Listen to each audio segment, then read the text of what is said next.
¿no? A ver, me sale que empezará pronto. Sí, ya está, doctor. ¿Ya Gracias. está? Muy bien. Muy bien, alumnos, ¿cómo están? En esta oportunidad vamos a dar inicio, como indicó el coordinador, a las 4 de la tarde. Les agradezco por la comprensión referente al horario. Y bien, el día de hoy vamos a presentar, permítame, es el tema número 3. Voy a compartir la pantalla, permítame un momento.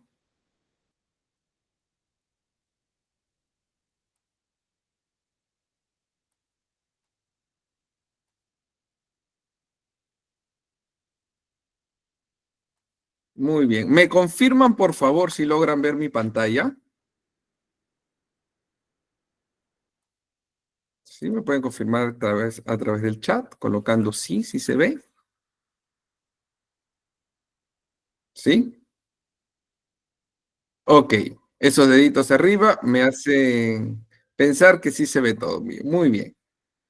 Perfecto. Vamos a dar inicio. Estamos en el curso auxiliar de farmacia. El tema número 3 es clasificación de productos farmacéuticos. Bien. El día de hoy no se me hizo la presentación. Yo lo voy a hacer, no hay ningún problema. Yo soy el doctor Carlos Bodoán. Soy odontólogo con más de 13 años de experiencia como profesional. Soy especialista en rehabilitación oral por la Faculdade do Centro-Oeste Paulista en Brasil. Soy magíster en tecnología educativa y learning y gestión del conocimiento por la Universidad de Lleida en España. A su vez, soy magíster en gerencia de servicios de salud por la Universidad San Martín de Porres y soy egresado de doctorado en administración de salud por la Universidad Nacional del Callao. Asimismo, me desempeño como catedrático en la Universidad Científica del Sur y en la Universidad Norbert Wiener. Bien, comenzamos. Clasificación de productos farmacéuticos. Y comenzamos con la pregunta, ¿qué es un producto farmacéutico?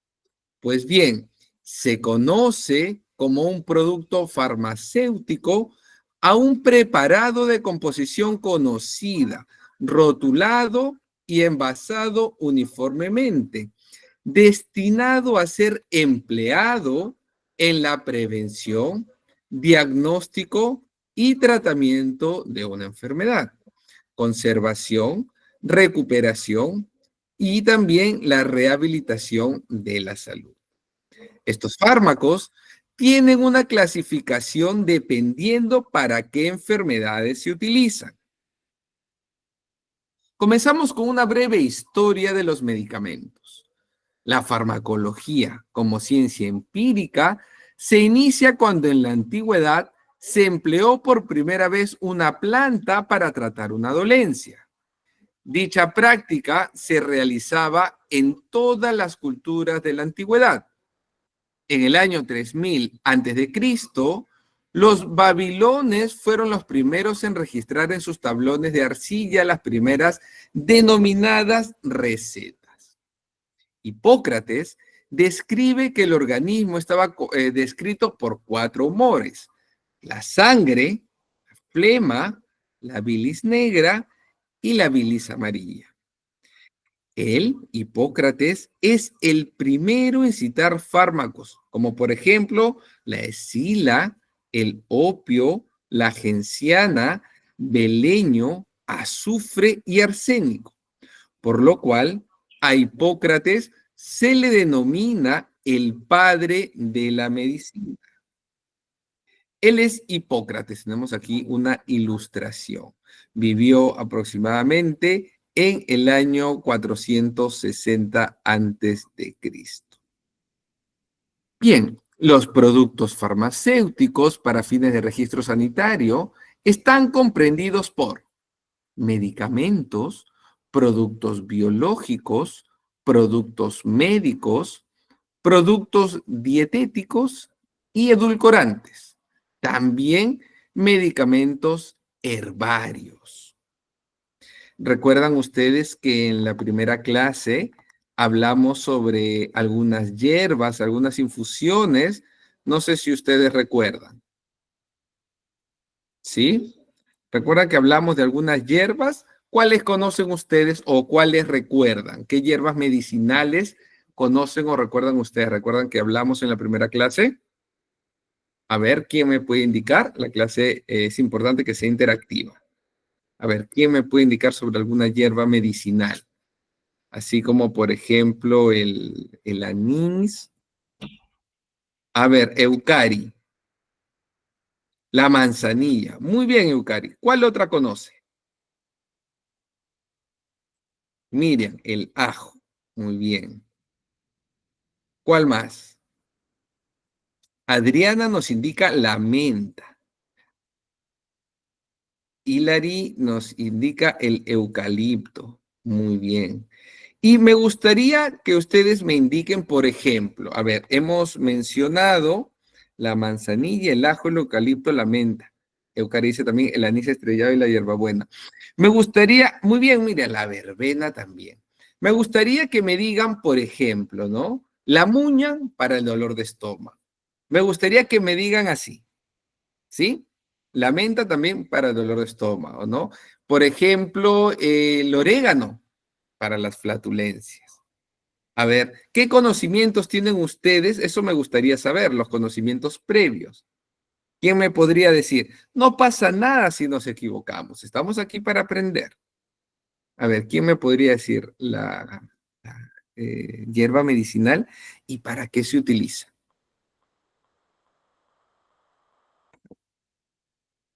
Muy bien, Nicole, el paico para el dolor de estómago. Excelente. ¿Cuál otra conoce?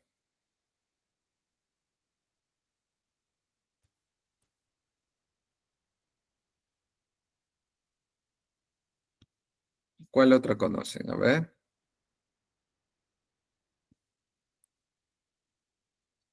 La menta, por ejemplo, ¿para qué es? ¿Para qué es la menta?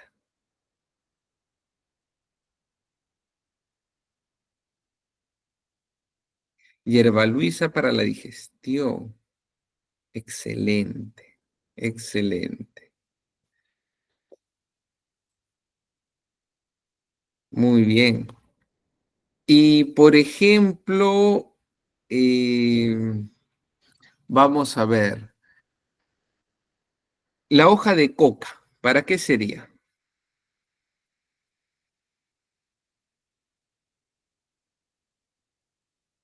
A ver, Adriana indica, la menta ayuda para los gases y para la tos, además de la congestión nasal. Muy bien. Miriam nos dice, la valeriana para los nervios. Excelente, excelente. ¿Cuál más? Me gusta que ustedes puedan participar y que me indiquen porque así voy teniendo nociones del conocimiento de las plantas medicinales, las hierbas medicinales que ustedes pueden dominar, conocer. Son importantes, por supuesto.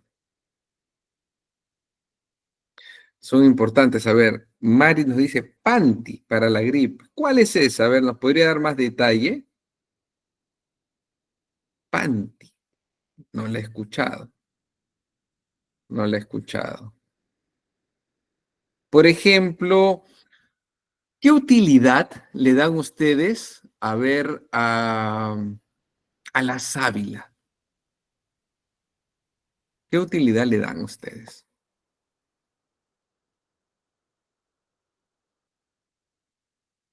Sábila para las quemaduras. Perfecto. Cicatrizante, muy bien. Para los parásitos nos indican, para la piel. Muy bien. La sábila tiene muchas indicaciones, también para la gastritis. Para la gastritis también. Pacientes que tienen gastritis, tienen úlcera, les recomiendan, por supuesto, la sábila. Muy bien. A ver, Mari nos dice, es una flor morada que hay en Cusco llamada Panti. Ah, excelente, no la conocía. Es muy importante el aporte de los alumnos, porque miren, esta planta no la conocíamos. Quizás Bueno, yo no la conocía, quizás alguno de sus compañeros tampoco la conocía, es muy importante lo que nos indica, es en Cusco. Muy bien. A ver, yo pregunto, el llantén, ¿para qué se utiliza? ¿Para qué se utiliza el llantén? A ver, ¿quién me podría decir?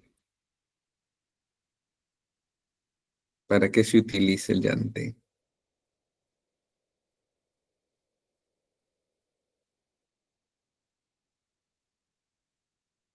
Como un antiinflamatorio. Muy bien, Miriam, muy bien, Eucari. Por ejemplo, si ustedes tienen una lesión, vamos a poner un ejemplo. Los terapistas físicos o los que hacen masajes padecen mucho de, por ejemplo, tendinitis de Kervain. Entonces, en esta zona tienen problemas. Los odontólogos también, no sé si se ve, yo estoy operado, no llegan a ver, no sé. No sé si logro ver aquí. El año pasado me operaron por tendinitis de Kervain. Es una lesión que nos da a los odontólogos y a los terapistas físicos. Nos da esa lesión. Es dolorosa, sí. Es limitante también. Muchas veces nos tenemos que tratar con algunas frotaciones, nos tenemos que hacer terapia y nos recomiendan el llantén, colocar emplastos de llantén, porque el llantén desinflama. Por ejemplo, cuando una persona se va a jugar fútbol y tal vez se doble el tobillo, en el momento hay que colocar frío, hielo. ¿Por qué? Porque se ha producido una lesión. Puede ser un esguince de primer, segundo o tercer grado. Entonces, cuando hay una lesión, se produce una vasodilatación. Se produce además la ruptura de algunas fibras musculares, de algunas fibras tendinales. Puede ser, como les digo, el esguince de primer, segundo y tercer grado. ¿En qué va a variar?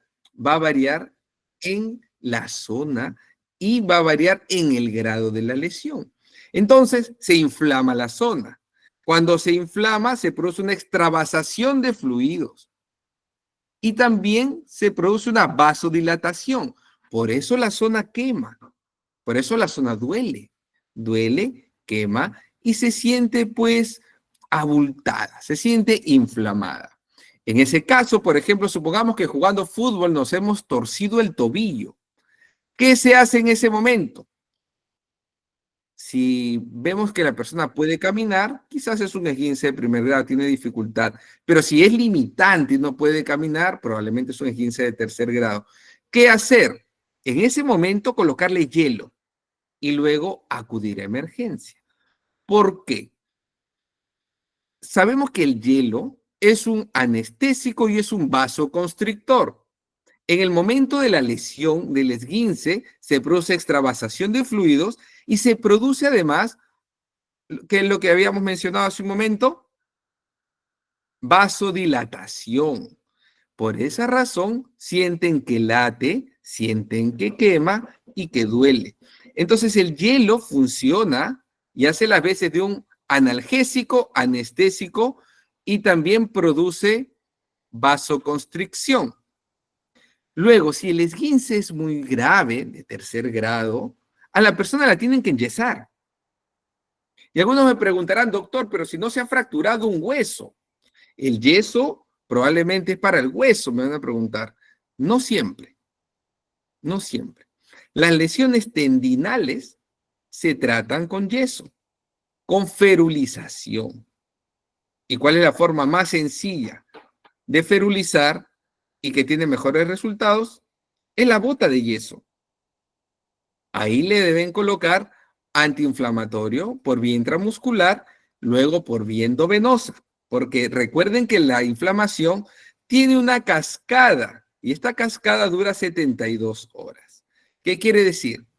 Si ustedes, por ejemplo, hemos tomado el ejemplo del esguince de tobillo, si la persona se lesiona, esta cascada de la inflamación nos dice que va a ir aumentando la inflamación, el dolor y la extravasación hasta llegar a un pico de 72 horas. Luego comienza a bajar progresivamente porque la cascada de la inflamación dura 72 horas, llega al pico máximo y comienza a descender. Pero si se acaban de lesionar, imagínense, y no le coloca un antiinflamatorio, la idea es evitar ese pico de 72 horas y que el pico quede en solamente 6 u 8 horas. Por esa razón se le coloca un antiinflamatorio intramuscular y luego tiene que ser coadyuvado con un antiinflamatorio y un analgésico por vía endovenosa, además de la inmovilización. Y esta inmovilización se hace con una bota de yeso. Y algunos me dirán, pero doctor, ¿qué pasa si no lo ferulizan con una bota de yeso? Recordemos que si hay un esguince, ¿qué hace el esguince? Perdón, ¿qué hacen los tendones? El tendón y el ligamento fija los huesos y las articulaciones, une al hueso y al músculo. Entonces van a fijar el tobillo, que es un complejo de huesos y huesecillos, ¿no? ¿Qué pasa si un tendón se encuentra dañado, se encuentra desgarrado, se encuentra pues lesionado por el producto del esguince? Entonces no va a haber un balance, porque este tendón que debería tirar hacia un lado no lo va a hacer. Entonces va a estar flojito. Este lado sí va a tirar. Entonces, ¿qué va a pasar? Cuando caminen, ¡tac!, se les va a doblar el pie. Y se les va a doblar constantemente, constantemente. Por esa razón, le tienen que colocar la bota de yeso, porque se tiene que inmovilizar. Una vez que el periodo concluye, que son aproximadamente 2 meses, la persona que ha sufrido esta lesión tiene que llevar terapia física. ¿Por qué? Porque la terapia física va a ayudar a regenerar las fibras dañadas. Además, va a ayudar a través de los agentes como el láser, ultrasonido, magneto, TENS y parafina, van a ayudar a fortalecer. Y también a través de los ejercicios. ¿Cuál es la finalidad? Que ya no se produzca este tipo de lesiones. Ahora, recuerden, en un varón, si jugó fútbol o algún otro deporte, básquet quizás, o cualquier deporte, el tendón, al haber sido dañado, por más que se usó la bota de yeso, por más que se hizo rehabilitación, no va a quedar igual que un tendón sano. Por lo tanto, la probabilidad que se vuelva a esguinzar es alta. Ahora, en las damas, si sufrió un esguince haciendo deporte, caminando, saltando, de diferente índole, y después usa un taco alto, la probabilidad de esguinzarse es alta, de volver a esguinzarse. Entonces, hay que tener las precauciones del caso. ¿Por qué? Porque cuando ya una zona fue dañada y vuelve a sufrir un esguince, el esguince no va a ser de primer grado ni de segundo, va a ser de tercer grado. Va a ser limitante. Por esa razón, hay que tomar las precauciones del caso. Recuerden, el caso de esguince de tercer grado es una bota de yeso. ¿Sí? Muy bien. Entonces, así el ejemplo del llantén. ¿Por qué? Porque en estadios iniciales hay diferentes lesiones comunes como el esguince. Luego, la lesión del manguito rotador, la epicondilitis, la lesión de Kervain, la condromalacia. Es un tanto más compleja. Pero todas las anteriormente mencionadas son lesiones muy comunes. La epicondilitis se conoce como la lesión del tenista. La lesión del manguito rotador se conoce como la lesión del beisbolista. Y la lesión de Kervain es una lesión que no solamente va a atacar a los odontólogos y a los terapistas físicos. También, por ejemplo, si la persona se desempeña haciendo trabajos en las cuales el dedo pulgar ejerce mucha presión. Recordemos que aquí pasa el nervio radial. Entonces se daña el nervio radial. ¿Por qué? Porque si hacemos constantemente la pinza, hay trabajos altamente demandantes de fuerza. Y si constantemente dañamos y no fortalecemos el músculo, la lesión de Kervain se va a presentar. y en muchas ocasiones van a requerir terapia u operación, como en mi caso, ¿no? Y así hay muchos tipos de lesiones. Por ejemplo, una lesión muy presente es la condromalacia, también. Luego se van a presentar algunos desgastes, unos desgastes de la cara articular. Por ejemplo, hay personas que tienen dificultad para subir las escaleras. Y esto se produce porque hay un rozamiento de cartílago. Entre los cartílagos de la rodilla tiene que haber unas almohadillas, pero a veces ya están desgastadas. Y tiene que existir el líquido sinovial. Pero por alguna lesión puede ser que ya no esté presente.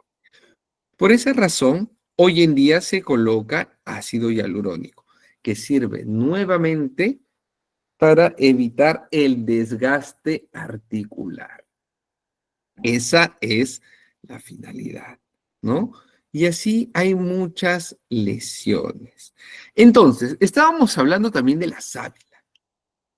¿Alguien aquí presenta gastritis? A ver, ¿alguno de los alumnos presenta gastritis?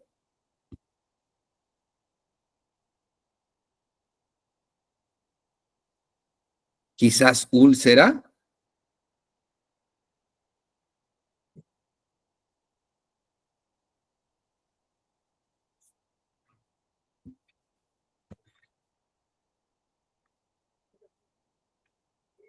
¿Alguien?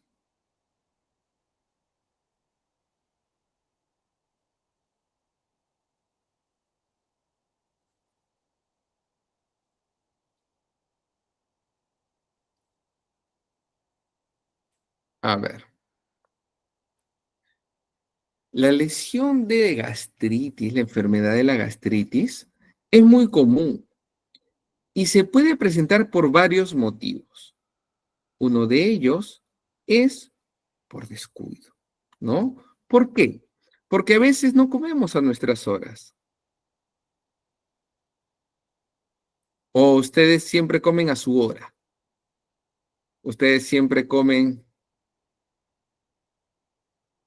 muy bien, Marilena. Muy bien por compartirnos, ¿no? A ver, Marilena nos indica que tiene un poco de ardor en el estómago cuando come. Ah, ya, muy bien. Entonces le produce un ardor. Generalmente tenemos, ya hemos perdido la costumbre de comer a la hora, pero no es porque nosotros no querramos hacerlo, es porque las actividades del día a día muchas veces no nos lo permiten. A veces estamos trabajando, estamos estudiando y se pasa la hora. Cuando comemos a deshora, tenemos que tener en cuenta a las personas cuando tienen hambre les suena el estómago, ¿no es cierto? La pepsina produce pexinógeno y esto es lo que nos hace, prepara el estómago para la comida. Un error que no lo deben cometer de ninguna manera es que si tienen hambre, no coman chicle. ¿Por qué? Porque nosotros vamos a tener el chicle en la boca y nuestro estómago, al estar masticando, va a segregar más pepsinógeno, entendiendo que va a ingresar comida a nuestro organismo, pero no ingresa comida. Seguimos masticando. Entonces, cuando tengan hambre y les suene el estómago, no coman chicle, porque se va a producir una mayor acidez en la zona. El pH del estómago es sumamente ácido. Entonces, cuando las personas terminan de comer y tienen acidez, es porque el potencial hidrogenión se ha acidificado aún más. ¿Y qué deben hacer? ¿Qué tipo de medicamentos tendrían que consumir si es que sienten este tipo de acidez?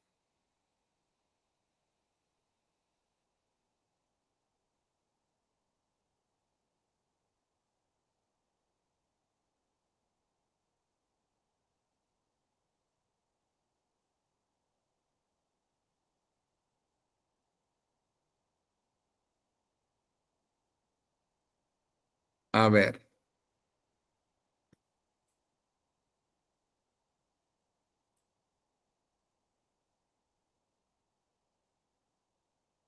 El omeprazol es un inhibidor de la bomba de protones.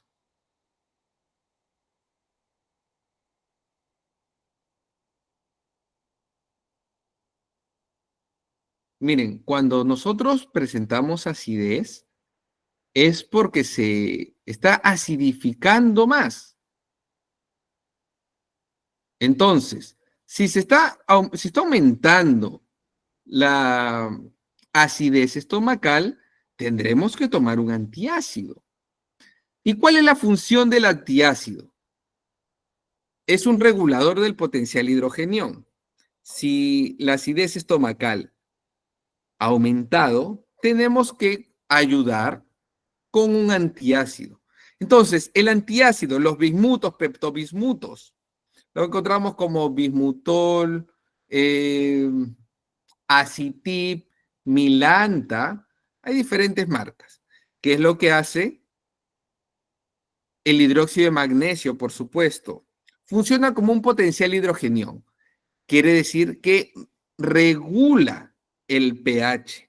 Por esa razón sentimos, pues, cuando tenemos acidez y tomamos, por ejemplo, la milanta, el hidróxido de magnesio, y sentimos que refresca, como que apaga un fuego en la zona. Esto es porque el antiácido está funcionando como un tampón, un buffer, que regule el potencial hidrogenión. Esa es la razón. Pero de ninguna manera, si ustedes sienten acidez, deben tomar el omeprazol, porque el omeprazol es un inhibidor de la bomba de protones. El omeprazol se debe tomar 15 minutos antes del desayuno. Es un protector gástrico, mas no es un antiácido. Entonces, si las personas comienzan a presentar dolores a nivel estomacal, en la boca del estómago, se inflama el estómago, tienen gases constantemente, flatulencias, probablemente presenten gastritis. Ahora yo pregunto, ¿la gastritis tendrá un componente emotivo? ¿Qué piensan ustedes? A ver, me gustaría saber qué es lo que piensan, qué opinan, si tiene algún componente emotivo.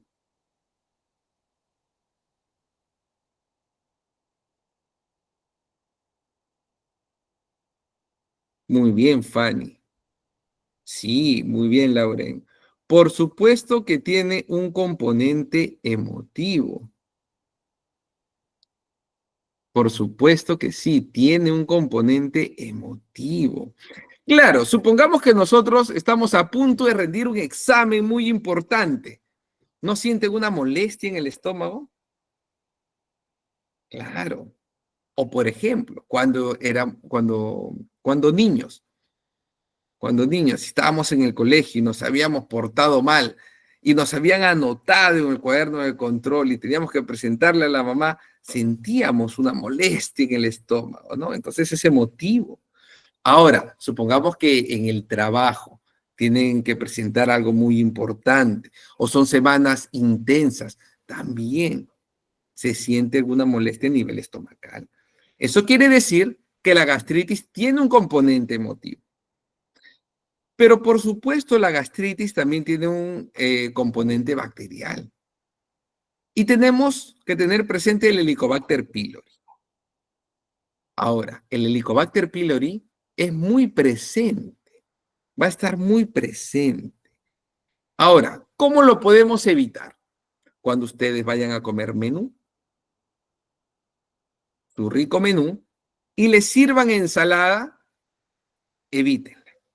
Coman ensalada y mucha en casa, porque ustedes van a lavar la lechuga y la tienen que lavar bien lavada.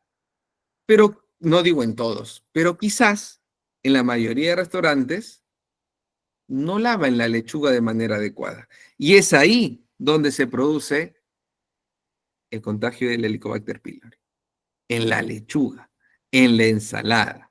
Por esa razón, a todos mis alumnos les recomiendo, cuando vayan a comer su rico menú, eviten comer la ensalada. Salvo que ustedes conozcan a la persona que le prepara el menú y tengan certera confianza de que va a lavar la lechuga correctamente. Quizá yo no tendría esa confianza si no conozco bien a la persona. Pero si voy a un menú que no lo conozco demasiado, evitaría comer la lechuga. Es la recomendación que yo les doy. Ustedes son libres de hacerlo, pero tengamos en cuenta que el Helicobacter pylori puede ingresar a su organismo por la lechuga. Ténganlo en cuenta. ¿Sí? Muy bien. Y hago este ejemplo del Helicobacter pylori y nos tenemos nosotros que remontar a febrero de 1991 aquí en el Perú, cuando llega la epidemia del cólera. ¿Qué sucedió? Desde la India llegaron personas en embarcaciones y llegaron a Chancay. Estas personas venían incubando la enfermedad del cólera, producida por el Vibrio cholerae. Las personas llegaron a Chancay y rápidamente comenzaron a sentirse mal y también comenzaron a diseminar la enfermedad. Entonces, si llegó a Chancay, rápidamente, Huaral, Chimbote y llegó a Lima. Esta enfermedad se extendió por todo el país rápidamente. Entonces, como era de etiología desconocida, porque no era una enfermedad endémica de Sudamérica, porque provenía de la India. Entonces, ¿qué hizo el Ministerio de Salud? Tomaron una decisión acertada. ¿Por qué? Porque no solo pensaron en tratar a los enfermos, pensaron en prevenir más contagios. Recordemos que hoy en día en el Perú hay muchas personas que no tienen agua potable. Ahora, si nosotros hacemos una mirada retrospectiva a inicio de 1991, sabemos que el país vivía convulsionado por el terrorismo. Había mucha pobreza. El Perú estaba saliendo de una hiperinflación de fines de los años 80. Entonces, económicamente el Perú no estaba bien. Por ende, los sistemas de salud no estaban bien. Entonces, llega la enfermedad y el Ministerio de Salud no tenía las herramientas necesarias, pero aislaron el microorganismo y determinaron que se trataba del bacilo de Koch, altamente transmisible. Entonces, ¿qué hicieron? No solamente, como reitero, tratar a los enfermos, sino la prevención. Pero no había presupuesto. Entonces, sucedió algo que no se menciona mucho, pero es muy importante. Hubieron varios actores que trabajaron bien. En ese punto hay que mencionar que los actores políticos hicieron su trabajo. Los actores, es decir, las cabezas del Ministerio de Salud, hicieron su trabajo. Pero también los estudiantes. ¿Cómo así? A través de voluntariado. Recordemos que en esos años no era tan fácil imprimir folletos, no era tan fácil imprimir trípticos, ni paneles publicitarios, porque no había ni la tecnología ni los recursos económicos. ¿Qué hacían los estudiantes? A través de papelógrafos, los estudiantes de carrera de salud, a través de papelógrafos, colocaban y dibujaban qué debían hacer. Ahora, tengamos en cuenta que se prohibieron las ensaladas frescas. ¿Por qué? A ver, ¿quién me puede decir por qué se prohibieron las ensaladas frescas?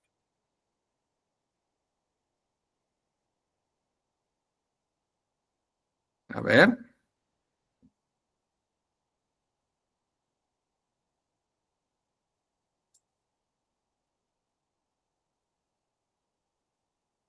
¿quién me puede decir?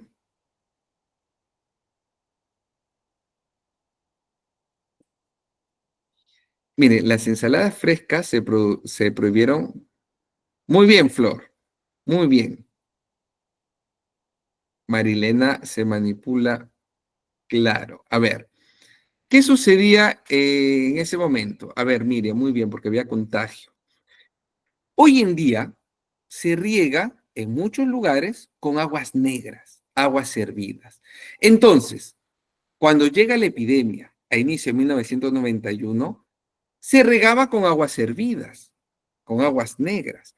Entonces, en esas aguas contaminadas, habían coliformes fecales. Dentro del coliforme fecal se encontraba el Vibrio cholerae. Y si este Vibrio cholerae caía, por ejemplo, en las lechugas, en las hortalizas, y las personas no la lavaban correctamente, se volvía un círculo vicioso porque el Vibrio cholerae volvía a ingresar al organismo y producía estragos. Ahora, ¿cuáles eran los síntomas? Dolor de cabeza, malestar general, diarrea, deshidratación severa y dolores intensos, sumamente intensos de cuerpo, de estómago. Por esa razón prohibieron las ensaladas frescas. ¿Por qué? Porque había muchas personas que no tenían acceso a agua potable. Quizás hoy en día la medida sería distinta, quizás. Incluso hoy en día hay muchas personas, como reitero, que no tienen agua potable, pero hace más de 30 años la cantidad era enorme, personas que no tenían acceso a agua potable. Por eso se prohibió. Ahora, los alumnos de la carrera de salud hacían los papelógrafos e indicaban el lavado de manos. Además, indicaban que había que hervir el agua, pero así como había muchas personas que no tenían acceso a agua potable, había personas que no tenían acceso a gas ni electricidad y que se recomendaba cada litro de agua colocar una gotita de lejía. De esa manera se eliminaba de manera química el Vibrio cólera y era seguro tomar el agua, ¿no? Había que lavarse las manos constantemente, todo tenía que ser hervido. Y, importantísimo, se prohibió tomar el agua directamente del caño, del grifo. Tenía que ser hervida o con una gotita de lejía cada litro. Entonces, luego de todo lo que se realizó, el pico de contagios disminuyó notablemente. Para inicios del año 93 ya se había erradicado la enfermedad. Entonces, cuando hay voluntad política, se pueden hacer grandes cosas. Por esa razón, en ese entonces se prohibieron las ensaladas frescas, todo hervido. Bajo el mismo principio, tenemos que tener en cuenta que la lechuga, las verduras, tendrían que ser cocidas. Ahora, si ustedes lo hacen en su casa, no hay problema, laven bien sus verduras. Pero en un restaurante, pidan verduras cocidas, más no frescas, para evitar el contagio del Helicobacter pylori. Muy bien, Miriam, por supuesto, lo que usted indica es malo hacer. ¿Por qué? ¿Por qué creen ustedes? ¿Por qué creen ustedes?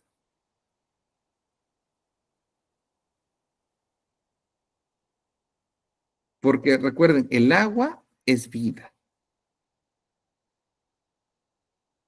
El agua es vida, ¿no? Entonces, donde hay agua, van a crecer microorganismos. Si el agua está empozada, los microorganismos van a proliferar.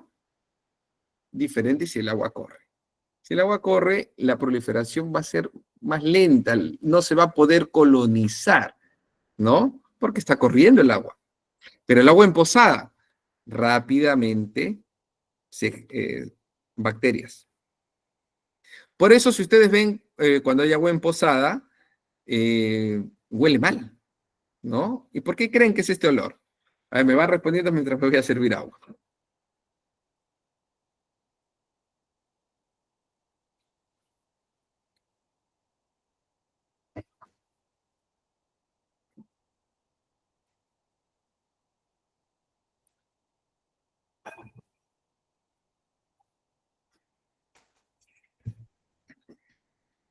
Muy bien, el olor es por la proliferación bacteriana. Por ese motivo, el agua empozada huele mal. Entonces, el agua de un pozo, la palabra empozada viene del pozo, ¿no? Porque está detenida el agua ahí. Hay que evitarlo, ¿sí? Hay que evitarlo, por supuesto. Muy bien, entonces eso en referencia a la gastritis. Las personas que padecen de gastritis tienen que tomar el inhibidor de la bomba de protones, conocido como omeprazol, 15 minutos antes del desayuno. Ahora, no se puede tomar el omeprazol por periodos prolongados. ¿Por qué? Porque puede tener consecuencias a nivel hepático. Esto en referencia a la gastritis. Cuando la gastritis se encuentra instalada, las paredes del estómago se van a erosionar. Por esa razón, hay una gastritis que se denomina gastritis erosiva. Entonces, importante, el paciente debe acudir al gastroenterólogo, le deben hacer cada cierto tiempo una endoscopía, porque a través de la endoscopía se puede determinar si presenta el Helicobacter pylori, puede determinar cómo se encuentran las paredes del estómago, si se encuentran erosionadas, también si se produce un cambio a nivel celular. Recuerden que los cambios a nivel celular pueden ser a nivel de aplasia, de metaplasia, y esto es riesgoso. También se pueden encontrar pólipos. Los pólipos se pueden eliminar con el endoscopio. Y si hay alguna zona enrojecida, eritematosa, se tiene que hacer una aspiración de punta fina, una biopsia. También se puede hacer el test del aliento, por supuesto que sí. Entonces, cuando la gastritis se agrava, se vuelve una úlcera. Y la úlcera es una solución de continuidad. Quiere decir que hay un sangrado. Es como una herida abierta en carne viva. Va a sangrar. Imagínense una herida en una zona que constantemente está siendo erosionada por los jugos gástricos. Estos jugos gástricos son altamente ácidos. Va a estar erosionada y va a sangrar. Y si sangra, esta sangre va a llegar a las heces. Alguien me podría denominar, primero, qué color son las heces de una persona cuando sangra por úlceras y cómo se denomina. A ver.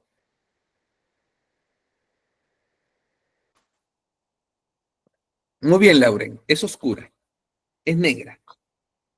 ¿Cómo se denomina las heces negras?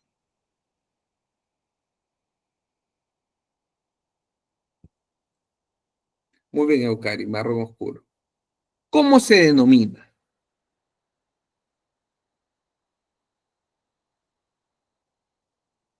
Muy bien, Lauren, melena, se denomina melena. Excelente, melena. Y ahora, podría ser que las heces se encuentren de color rojo, pero cuando estén de color rojo es por hemorroides. Cuando son de color negra, las heces, es porque vienen del tracto digestivo alto. Entonces, tracto digestivo alto, pensamos, de frente, úlcera. Tracto digestivo alto es por úlcera. Entonces, pero hay un medicamento que puede hacer que las heces estén de color negro, y son los bismutos. O sea, si la persona, por acidez, toma bismutol, las heces y la lengua van a estar de color negro. Entonces, hay que tener en cuenta, ¿no? Si ha tomado algún bismuto, peptobismol, bismutol, las heces van a estar de color negro. No hay que asustarse.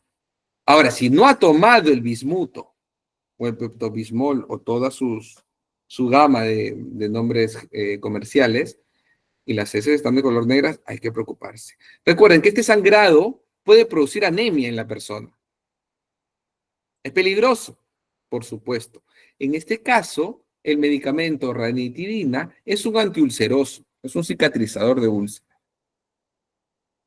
Una úlcera puede comprometer la salud seriamente de la persona. Entonces hay que tenerlo en cuenta, hay que tomarlo con la seriedad del caso. La gastritis y la úlcera hay que tomarlas con la seriedad del caso. ¿Sí? Muy bien. ¿Cuáles son los productos farmacéuticos? En esta denominación entran los medicamentos y los cosméticos.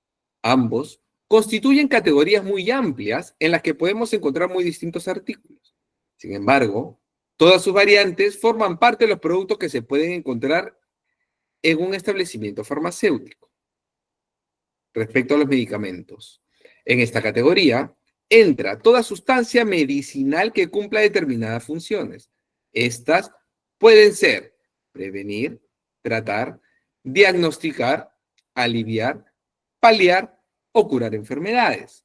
Para ello, afectan a funciones corporales o al estado mental, teniendo en consideración que dichos productos farmacéuticos podemos clasificarlos en medicamentos con prescripción y sin prescripción médica.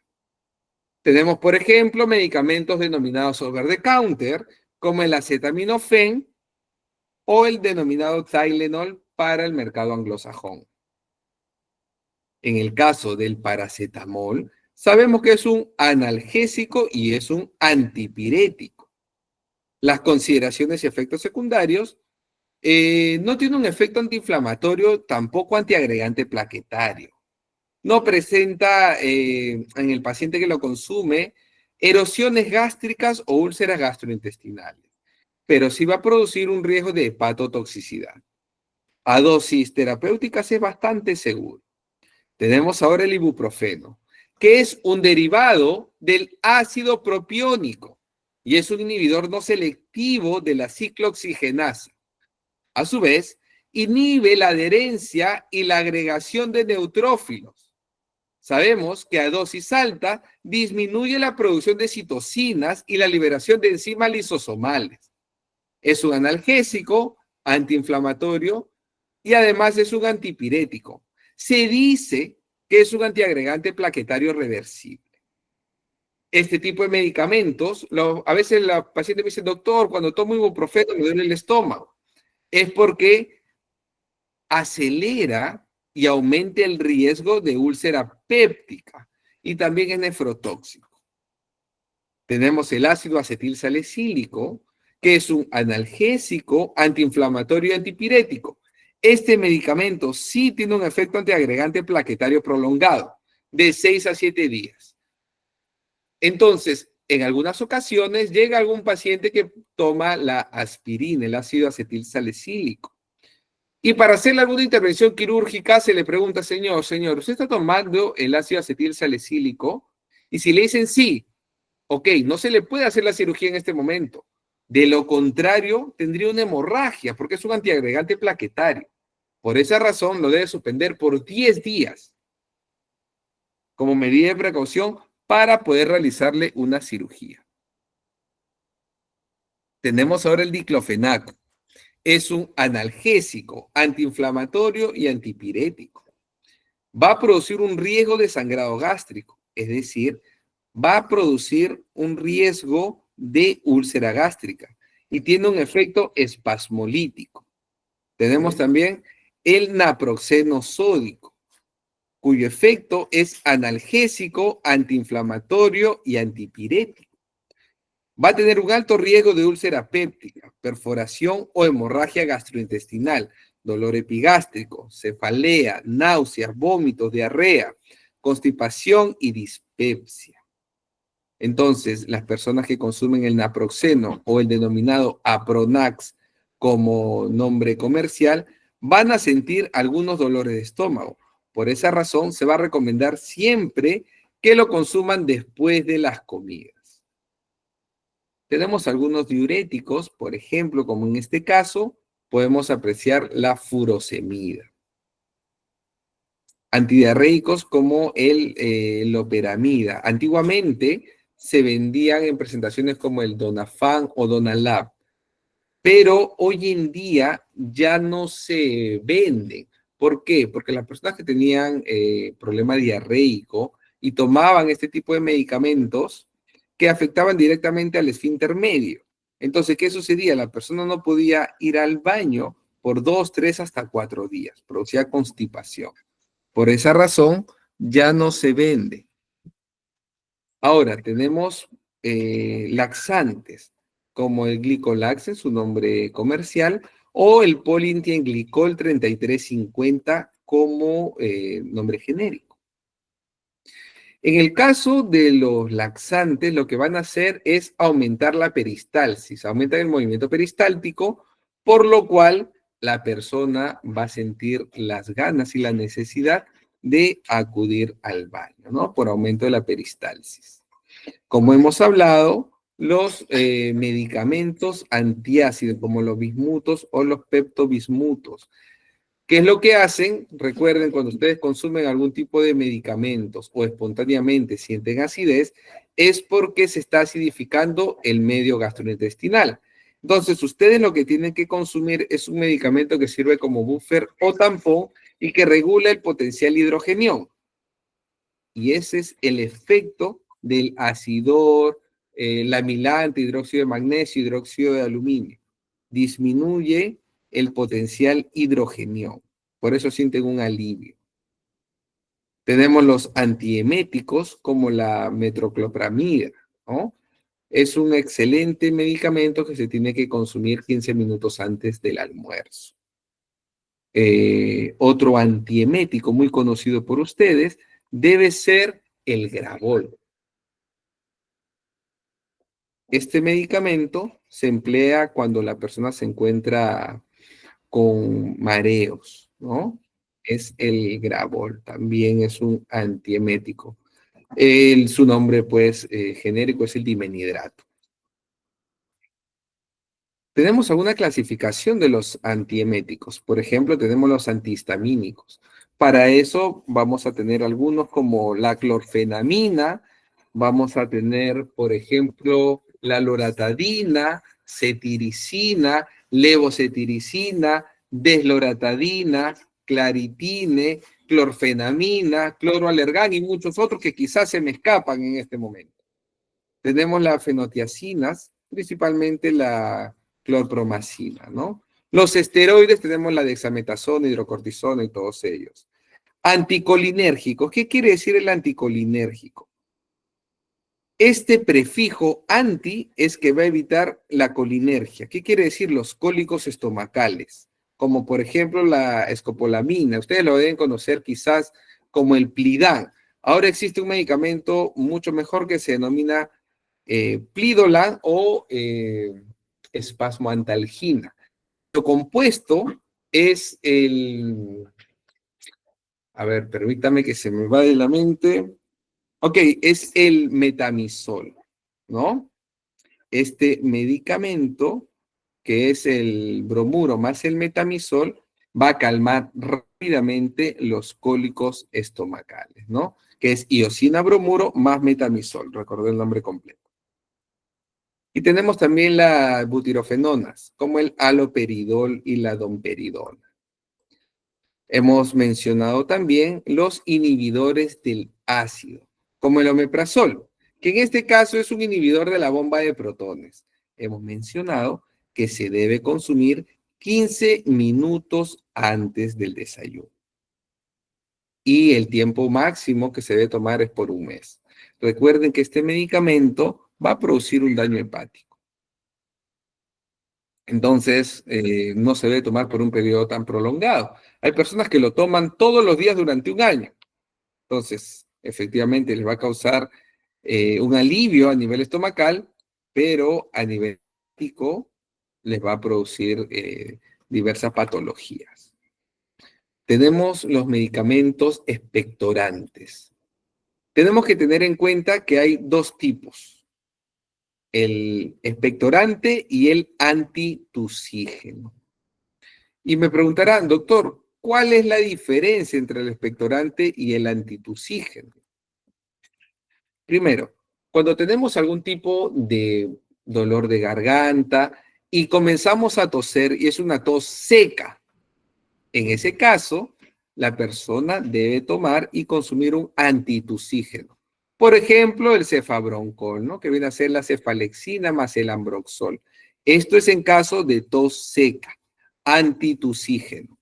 En el caso que la tos sea productiva, quiere decir que tiene flema, ahí tiene que tomar un expectorante, como el mucosalván, ¿no? Cuyo compuesto es el ambroxol, que es un mucolítico, que quiere decir el sufijo lítico, destrucción, eliminación. Y muco es la mucosidad. Entonces, destrucción de la mucosidad es este tipo de medicamento, el ambroxol, que es de 30 miligramos, ¿no? Muy bien. Esto es en el caso que la persona presente tos con flema. Ahí se le tiene que recetar un expectorante, como el mucosolván que estoy mencionando en este momento. Ahora, hemos mencionado los antihistamínicos hace un momento. Dentro del grupo de los antieméticos están los antihistamínicos. Uno de los más comunes es la loratadina. ¿Y en qué caso se tiene que emplear? Cuando, por ejemplo, ustedes se van al campo, se van a Cieneguilla y los pican algunos mosquitos y sienten algunas ronchas en las piernas, en las manos. Eso se produce porque aumenta la cascada. Me ha pasado que estaba en el metro, me pasó en Milán, en Roma, en Madrid, que subía y había olores muy fuertes, ¿no? Y efectivamente, preguntando, algunos peruanos me decían que ahí el desodorante no contiene aluminio. Entonces es menos dañino para el cuerpo, pero no contiene los olores, ¿no? Muy bien. Entonces tenemos tres tipos de antihistamínicos. De primera generación, de segunda y de tercera. El de primera generación tenemos la clorfenamina. Vamos a tener también la difenhidramina y la hidroxicina. De segunda generación son los más conocidos. Tenemos la loratadina, cetiricina, tendremos también el ketotifeno, la bilastina, la rupatadina. De tercera generación tendremos la levocetiricina, desloratadina y fexofenadina. Ahora, dentro de los analgésicos, son ampliamente conocidos por ustedes, el paracetamol de 500 miligramos es el más conocido. Es un analgésico y es un antipirético, pero recuerden, no es un antiinflamatorio. Analgésico y antipirético, sí. Luego tenemos la clasificación de los medicamentos. Tenemos los narcóticos. Se deben usar bajo supervisión médica. Generalmente se utilizan en pacientes hospitalizados. Entre ellos tendremos la morfina, la codeína, la hidrocodona, hidromorfona, metadona, tramadol, fentanilo, oxicodona y meperidina. Estos medicamentos son altamente adictivos, en su mayoría opioides. No sé si ustedes han escuchado, han visto en las noticias la denominada droga zombie que azota a los Estados Unidos. Es producida por el fentanilo. El año pasado estuve en los Estados Unidos y estuve pues por esa zona, Pensilvania, en Filadelfia, ¿no? Y efectivamente manejando por ahí vi que habían personas en ese estado deplorable. Se quedan en estado catatónico, no se pueden mover. Y esto es producido por el fentanilo, también por la metadona, pero principalmente por el fentanilo. Las personas no sienten nada, se quedan en estado catatónico, no se mueven durante horas. Y es por el fentanilo. ¿Cuáles serán sus efectos secundarios? Alteran la percepción de los pacientes, causan dependencia, estreñimiento. Las dosis elevadas pueden provocar somnolencia y sensación de náuseas. Su consumo excesivo puede causar desde depresiones respiratorias hasta el coma. Muy bien, alumnos, vamos a dar unos minutos de break para poder estirarnos, ¿sí? Muy bien, vamos a dar 5 minutos de break. Lo voy a anotar aquí.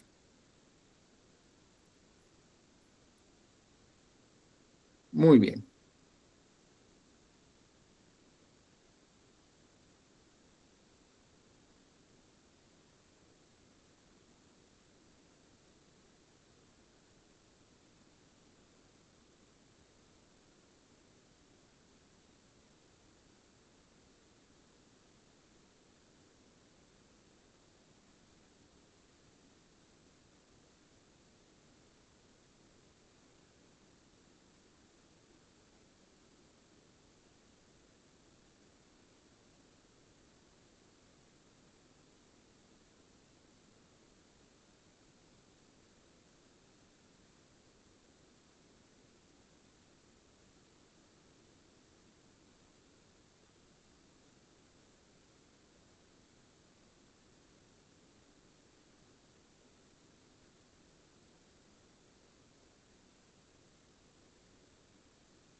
Muy bien, estamos nuevamente por aquí. ¿Me confirman si se escucha bien? ¿Sí? Perfecto. Siempre es bueno unos minutitos para estirarnos, ¿no? Es una pausa activa. Bien. Entonces tendremos también los medicamentos no narcóticos. Son adecuados para el botiquín, ya que se utilizan para diversos tipos de dolor. Son seguros siempre que se utilicen en las dosis correctas. Tendremos en este caso el ácido acetilsalicílico, el paracetamol, la indometacina, Sulindac, etodolac, ketorolaco, diclofenaco, ibuprofeno, naproxeno, ketoprofeno, tenemos el fenoprofeno, oxaprocina, ácido mefenámico, el ácido meclofenámico, el piroxicam, tenoxicam, tenemos el dipirona, damubetadona, y estos medicamentos no son narcóticos, es decir, referente a los efectos secundarios, no generan dependencia, no alteran la percepción, pueden irritar el estómago, eso sí, son gastrolesivos. El consumo excesivo sí puede provocar úlceras pépticas, ya sea úlcera en el estómago o una úlcera duodenal. Luego tenemos los medicamentos antivirales. Por ejemplo, el más conocido es el aciclovir. Y ahora les voy a hacer un ejemplo. En algún momento, ustedes les ha pasado o han visto quizás algún familiar que en la zona superior del labio les aparece como unas vesículas, unas bolitas. ¿Les ha pasado o lo han visto? Antiguamente nuestras abuelitas decían, te ha besado la araña, decían, ¿no? Te ha besado la araña. Sería una araña muy caprichosa, ¿no? Justo de picar en esa zona. Pues esto no es así. Esto se denomina gingivoestomatitis herpética, producida por el virus del herpes simple. Se producen unas vesículas en la zona del labio superior. Y esto lo que puede producir es dolor, quemazón. Ahora, ¿es contagioso? Sí, es contagioso. Es contagioso. Por eso cuando la persona presente una gingivoestomatitis herpética producida por el virus del herpes simple, no se deben compartir los cubiertos. No se debe compartir. No se debe compartir los vasos hasta que las vesículas desaparezcan. Ahora, importante mencionar que una vez que ingresa al organismo este virus del herpes simple, no se va nunca del organismo. No se va. Se va a quedar para siempre en nuestro organismo. Y se va a presentar solamente cuando el paciente o la persona se encuentra en un proceso depresivo, de tristeza, porque el sistema inmunológico se ve disminuido, cuando se encuentra muy estresado, y el estrés es algo que todas las personas tienen hoy en día, y también cuando consume ciertos medicamentos que inmunosuprimen, como cuál, la prednisona, ¿no? Esta familia de medicamentos también nos van a inmunosuprimir y nos harán propensos a este tipo de infecciones, sean bacterianas o en este caso viral. ¿Y qué medicamento se recomienda? Pues se recomienda el aciclovir. En caso, permítame se ha desconectado esto. En caso se presente la gingivoestomatitis herpética, deben tomar el aciclovir de 800 una vez al día y muy efectivo también en presentación en crema de 5 miligramos, ¿no? En la zona. Y así al cabo de 3, 4 días va a desaparecer. ¿Y cuál es la función? ¿Qué es lo que hace un retroviral? Pues nosotros tenemos que tener en cuenta que a diferencia de las bacterias, el virus no tiene vida, no está ni vivo ni muerto. Necesita una célula para poder parasitarla. Y luego, a través de la replicación ribosómica, se empieza a replicar. No se reproduce como una bacteria. La bacteria es a través de la mitosis, meiosis. En el caso del virus es por replicación ribosómica, que hace el medicamento retroviral o antiviral. Evita la replicación ribosómica, se mantiene estacionario y sabemos que las infecciones virales duran un corto periodo y luego desaparecen. Entonces, estos medicamentos evitan la replicación, hacen que la carga viral sea menor, por lo cual la sintomatología o los signos van a ser menores. Tenemos, por ejemplo, algunas reacciones adversas. Por ejemplo, tenemos, en el caso de los retrovirales, tenemos el cidofovir. Está indicado para retinitis por citomegalovirus. Y las reacciones adversas son iritis, uveitis, hipotonía ocular. Tenemos también la ribavirina. Se indica en caso de hepatitis C crónica. Reacciones adversas, visión borrosa, déficit de vitamina A y blefaritis. Tenemos también el vangalciclovir. Las indicaciones también son para retinitis por citomegalovirus. Reacciones adversas son el edema macular, dolor ocular y conjuntivitis. Luego, otro muy conocido es el Forcarnet, también para infecciones por citomegalovirus, y su reacción adversa será la conjuntivitis. Luego tenemos ya retrovirales más complejos, como el atazanavir, en caso de VIH. Las reacciones adversas son la ictericia ocular, ¿no? De color amarillo. Luego tenemos también el darunavir para el VIH. Produce una coloración del ojo como si tuvieran conjuntivitis. Tenemos el telaprevir en caso de hepatitis C y la reacción adversa será una retinopatía. Luego tendremos el telaprevir, el caletra, etravirina, oseltamivir y el atripla, en su mayoría para el VIH, y van a tener reacciones adversas a nivel ocular. Tendremos también, por otro lado, los antiasmáticos. Estos medicamentos son ampliamente conocidos. En este caso tendremos el salbutamol, Ventolin, Beclotide, Becloasma. Se van a usar en dosis, 2 dosis con intervalo de 1 minuto. Y esto se usa en caso de broncoconstricción. ¿Y cuál será el efecto? La broncodilatación. Ese va a ser el efecto, la broncodilatación. Recuerden que un paciente con una crisis asmatiforme puede llegar cianótico al hospital.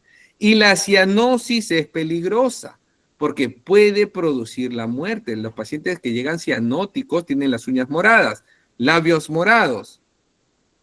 Entonces, cuando vemos estos signos, el paciente está cianótico. Y si no se trata rápidamente, puede causar la muerte. Muchas veces cuando el paciente ya se encuentra en cianosis, el salbutamol, el Ventolin, ya no hace efecto.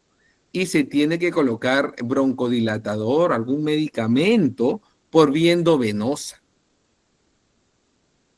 Tenemos aquí el fármaco salbutamol.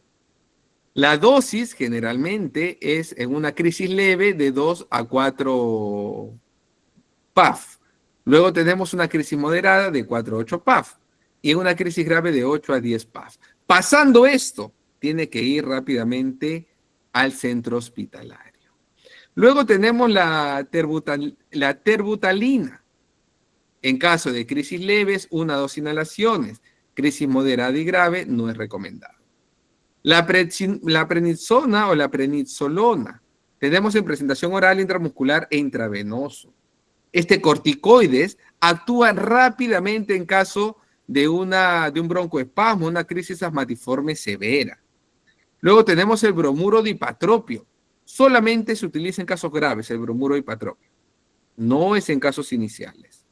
Finalmente tendremos el oxígeno que se va a combinar con diversos medicamentos mediante la nebulización. Y finalmente, en caso de pacientes cianóticos en un estadio grave, la inyección intramuscular de adrenalina. Tendremos algunos antiparasitarios como el metronidazol. Es un antiparasitario antihelmíntico. Tendremos aquí grupos de antiparasitarios. Por ejemplo, tenemos los antiprotozoarios, que son amebicidas, yardicidas, leishmanicidas, toxoplasmicidas, tricomonocidas y tripanosomicidas. Luego tenemos los antihelmínticos, que son para los nemátodos, céstodos y tremátodos. En el caso del antiprotozoario tenemos el metronidazol y el tinidazol, los más conocidos. Los antihelmínticos tenemos el mebendazol y uno muy conocido que se hizo sumamente conocido este medicamento durante la pandemia de COVID-19 es la ivermectina, es un antiparasitario muy potente.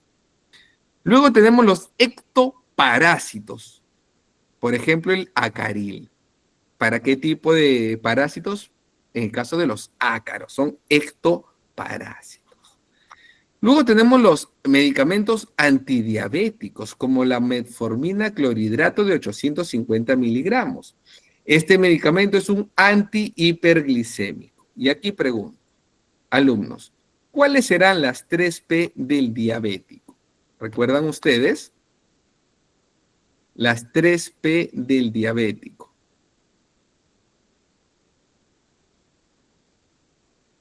¿Recuerdan?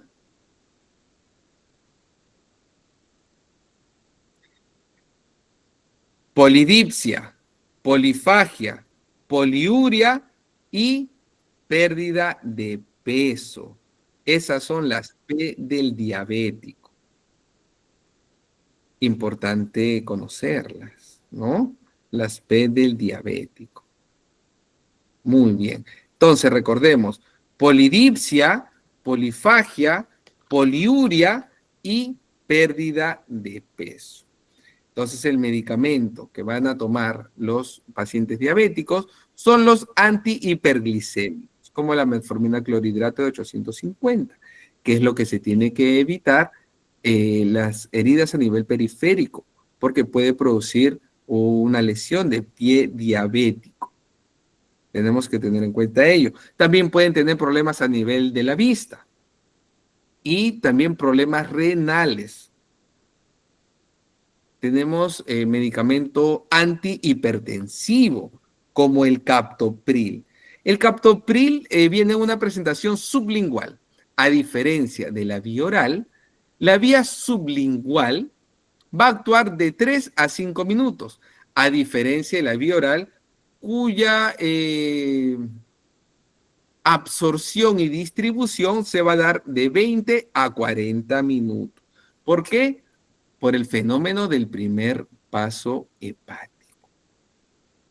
Tenemos algunos antihipertensivos como el enalapril, el clortlalidona, el amlodipino, tenemos el captopril que acabamos de mencionar, el atenolol, tenemos el nifedipino, el metildopa, el dialticen, losartán, propanolol, verapamilo. Luego tenemos algunos medicamentos hormonales como el levonorgestrel, ¿no? Que son anticonceptivos hormonales para uso sistémico. Tenemos también medicamentos anticonvulsivos como la pregabalina de 25 miligramos, que son medicamentos anticonvulsivos. Tenemos que tener en cuenta que la pregabalina es un medicamento sumamente fuerte. A veces lo recetan para caso de dolores en pacientes que padecen el herpes zóster. Pero son medicamentos muy fuertes, van a producir una somnolencia y un mareo muy fuerte. Así que hay que tomarlo con la precaución del caso. Y luego las diferentes vitaminas, como la vitamina B12. Algo muy interesante, los pacientes diabéticos, por los medicamentos que consumen, los antihiperglicémicos, no van a absorber la vitamina B12. Por eso se dice que los pacientes diabéticos tienen dificultad para conciliar el sueño, por falta de vitamina B12. En ese caso, tienen que colocarse la vitamina B12, pero no consumirla por vía oral, sino por vía intramuscular, como por ejemplo el más común es la Bedoyecta. Es un excelente medicamento que contiene una importante dosis de vitamina B12. Luego tenemos algunas vitaminas hidrosolubles. Quiere decir que se disuelven en agua. Se desplazan libremente por el organismo y las cantidades en exceso generalmente la eliminan los riñones. El organismo necesita vitaminas hidrosolubles en dosis pequeñas y frecuentes. Estas vitaminas tienen menos probabilidades de alcanzar niveles tóxicos que las vitaminas liposolubles. Y tenemos, por ejemplo, la vitamina B1, B2 y B3. Nutren el sistema nervioso. Son buenas para el estrés, el insomnio y en los estudiantes, ¿no? Que se amanecen estudiando. Tenemos la vitamina B7. Colabora en la producción de hormonas. La vitamina C es un potente antioxidante. Las vitaminas B12 y B9 para la fertilidad. Las personas que quieren salir, que quieren formar una familia. El desarrollo del feto. Previene la anemia. Y tenemos la vitamina B7. Salud de la piel, uñas y cabello. La vitamina B6 mejora la circulación. Tenemos también las vitaminas liposolubles. Se almacenan en las células del cuerpo y no salen con tanta facilidad como las vitaminas hidrosolubles. No necesitan consumirse tan a menudo como las vitaminas hidrosolubles, aunque se necesitan en cantidades adecuadas. Si consume demasiada cantidad de una vitamina liposoluble, puede volverse tóxica. El organismo es especialmente sensible al exceso de vitamina A de fuentes animales, como el retinol y a demasiada vitamina D. Una alimentación equilibrada suele proporcionar suficientes vitaminas liposolubles. Tenemos en este caso la vitamina A, que interviene en la reparación de heridas, visión, protección frente a infecciones y al crecimiento óseo. Tenemos la vitamina K, que regula la coagulación sanguínea. La vitamina E es antioxidante, previene el cáncer y el envejecimiento prematuro de los órganos. Y la vitamina D regula la utilización del calcio y el fósforo en el desarrollo de huesos y dientes. Muy bien, alumnos. ¿Tienen alguna duda, alumnos? ¿Alguna duda?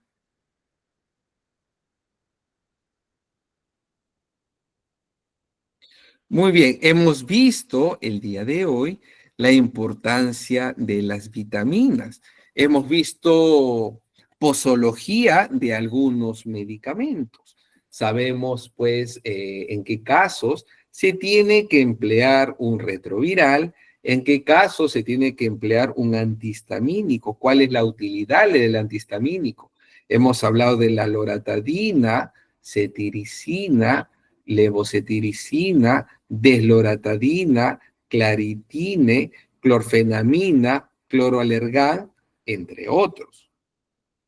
Hemos hablado también de los medicamentos antiasmáticos, como por ejemplo el salbutamol, Ventolin, Beclotide, Becloasma. Tenemos también el budesonida, el bromuro dipatropio. ¿Cuál es la diferencia entre los antes mencionados con el bromuro dipatropio? Es que este último solamente se usa en casos graves, solamente ahí.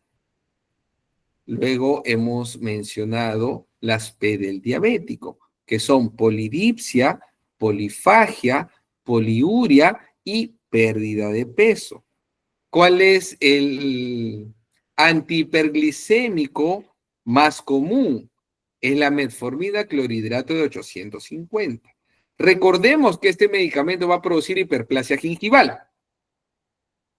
Y en los pacientes diabéticos, recordemos que tienen que evitar las complicaciones como cuáles, pie diabético, problemas en la visión y problemas renales. ¿Sí? Hemos hablado también de la gingivoestomatitis herpética producida por el virus del herpes simple. Asimismo, también el virus del herpes zóster. Y todas estas infecciones virales oportunistas se van a presentar cuando la persona se encuentra o muy estresado o en un estado de depresión o tristeza profunda, y también cuando está consumiendo algún corticoide, como por ejemplo, hemos hablado de la prednisona, que se usa para diversas inflamaciones y también para las crisis asmáticas. En ese caso, nuestro sistema inmunológico se va a ver mellado, menguado.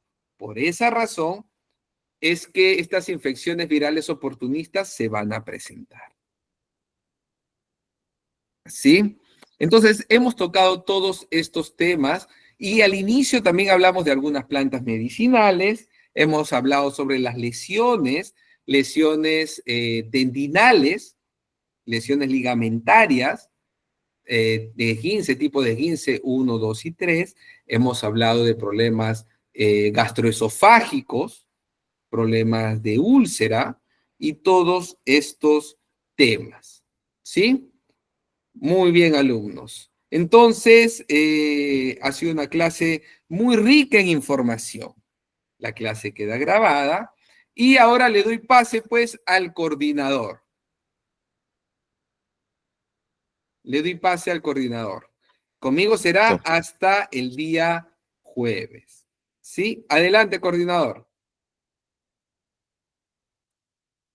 Excelente. Muchas gracias. Muchas gracias, doctor. Muy bien, voy a parar la grabación.